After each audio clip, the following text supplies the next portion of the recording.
৩ বছর আগে করা ভুল এখন আমার ছেলে শুধরাতে চায়। লজ্জা থাকলে চলে যাও এখান থেকে। আমি ইরাদের জন্য মেয়ে ঠিক করেছি, ওকে সামনের সপ্তাহে বিয়ে করাবো।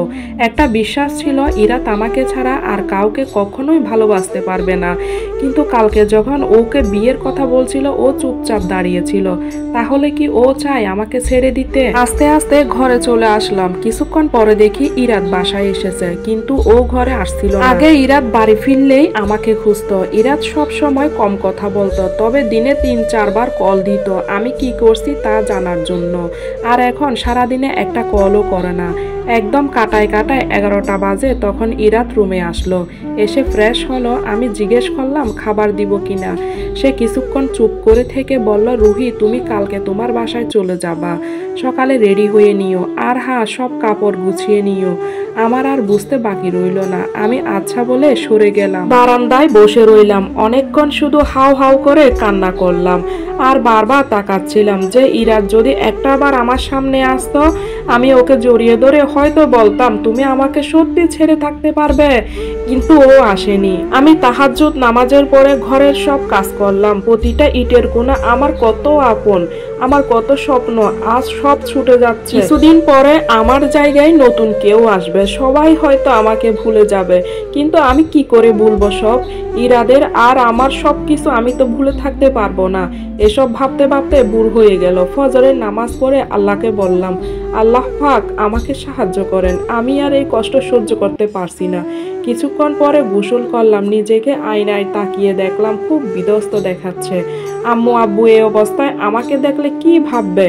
গোলাপি বেগুনি ছাপার একটা শাড়ি পরে মাথাটা পরিপাটি করে বাঁধলাম, ঠোঁটে ভ্যাসলিন দিলাম। যেই ঘরে গেলাম দেখি ইরাদ উঠে গেছে। লাগেজ গোছানো শেষ। রুহি নাস্তা দিব? ইরাদ না, চলো। বের হয়ে মা খালাম্মাকে সালাম করলাম, কেউ কোনো কথা বলল না।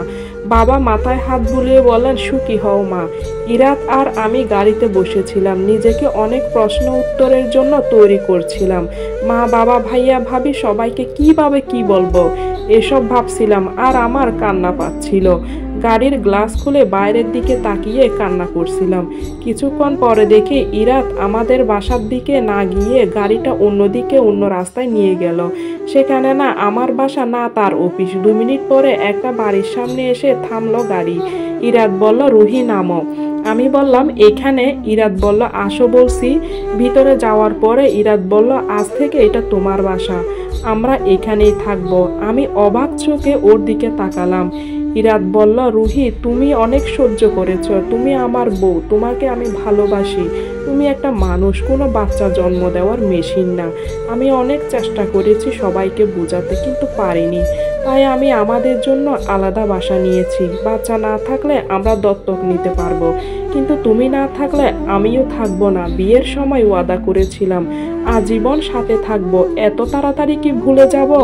ইরাদের কথা শুনে আমি আর কিছুই বলিনি, শুধু ওকে জড়িয়ে ধরে বলেছিলাম অনেক বেশি ভালোবাসি তোমাকে, আমি মরে যাব তুমি আমাকে ছেড়ে গেলে। এটা এক আপুর জীবন থেকে নেওয়া। আশা করছি গল্পটা আপনাদের ভালো লাগবে।